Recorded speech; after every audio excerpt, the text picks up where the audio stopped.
Okay, thought I'd make another video. This one basically for my sister-in-law Beth. This is the gans I've gotten so far off of 1 day of gans out of, let's see, there's 3, 6, 9, 10, 11, 12, 13, 14 gans bottles. Now these bottles that I'm using, I think I got one here with a label on it. Here it is. I got these from the Dollar Tree, and this is what they are. They're the perfect size to make gans really fast. This is, like I said, this is one. Last night I set this up before I went to bed. It is now 9 o'clock in the morning. So this is the amount of gans that I got so far. Now I got to wait for this to settle, and I'm figuring it's probably going to settle around here, and then I'll pour the water off to help fill up the rest of these here back up. But I have 2 more. These 2 right here I haven't taken any off of. But this syringe is what I use. I think I got this at the Dollar Tree too for $1. You know.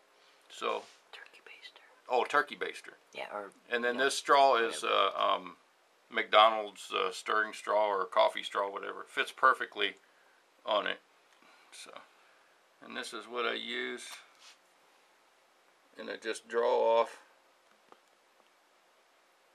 the gans at the bottom, and then I pour it in here,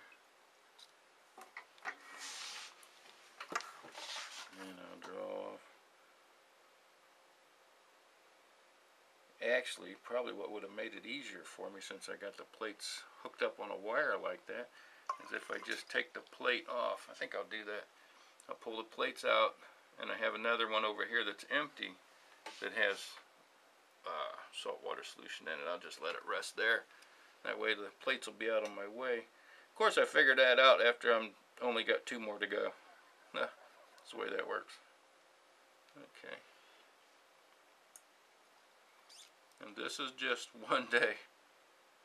The reason I decided to make CO2 gans again is because it makes really fast, and I want to re-nanocoat some other plates, so I got to sandblast the plates to get them clean so I can nanocoat them again.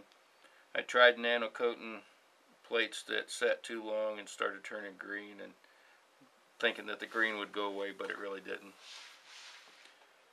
You can nanocoat with heat too. I haven't really tried that too much yet. I've been using caustic.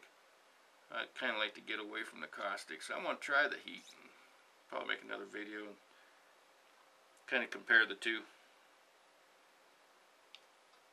Okay, that's pretty much that. Okay, so I'll put these plates back in their home, and then I'll move these back here. Got 1 more to do. So I'll pull these plates out. Okay.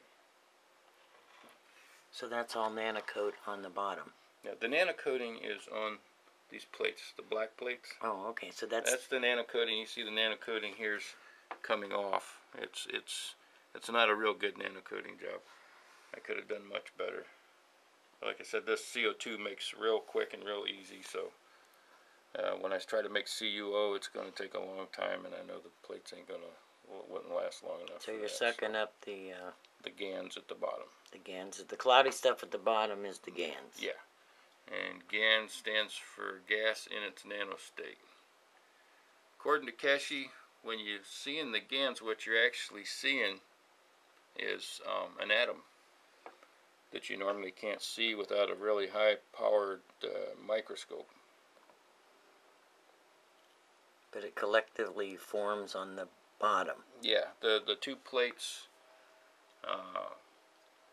produce their own. Each one produces their own magnetic field. Between the 2 plates, it basically turns it into a magnet that pulls carbon out of the air, pulls it out of the plastic, pulls it out of everything. Yeah, this black is nanocoating that has fell off of the plates.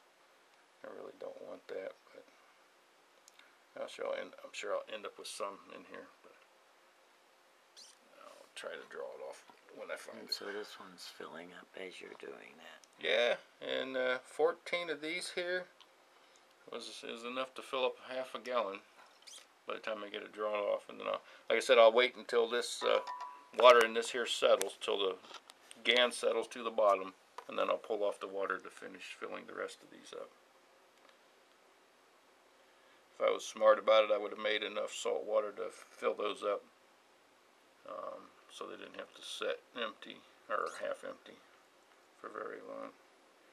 I don't know how long it'll take that to settle, but as it settles, I'll pour the water off as it settles, I think, because I don't want these plates to. Then what do you do with the gans that is at the bottom once you've drained off all the water? Well, I just leave it there, and like this is the first day. Now it might take a few days now to gather enough gans for me to do this again, because it makes fast in the beginning and then it slows down.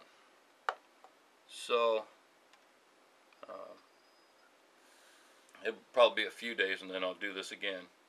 And by that time, this gans will probably be settled down to here, and I'll have room to put more water in it. So, and what they say is, if you can keep it separate, then you'll have two strengths of gans. What makes really quick in the beginning is not as strong as the gans that it makes over a week's time after the beginning.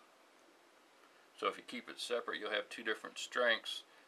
And if you make pain pads with two different strengths, you know, one pain pad one strength, another pain pad with another strength, and then it's supposed to work a little bit better if you have a pain on your leg and you stick one pad on either side, because it's not really the gans, it's the magnetic field that's from the gans.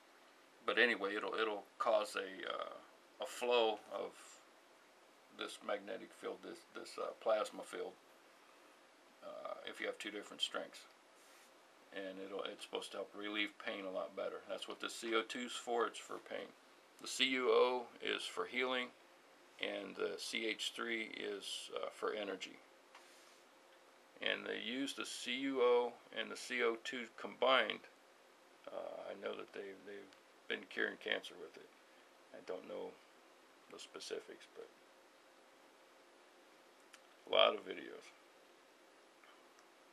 So if anybody has any spare time and can find the video where it talks about exactly what to do to make something to help for cancer, if you could post it on my comments, it would greatly be appreciated. Alright, love you guys, and thanks for watching.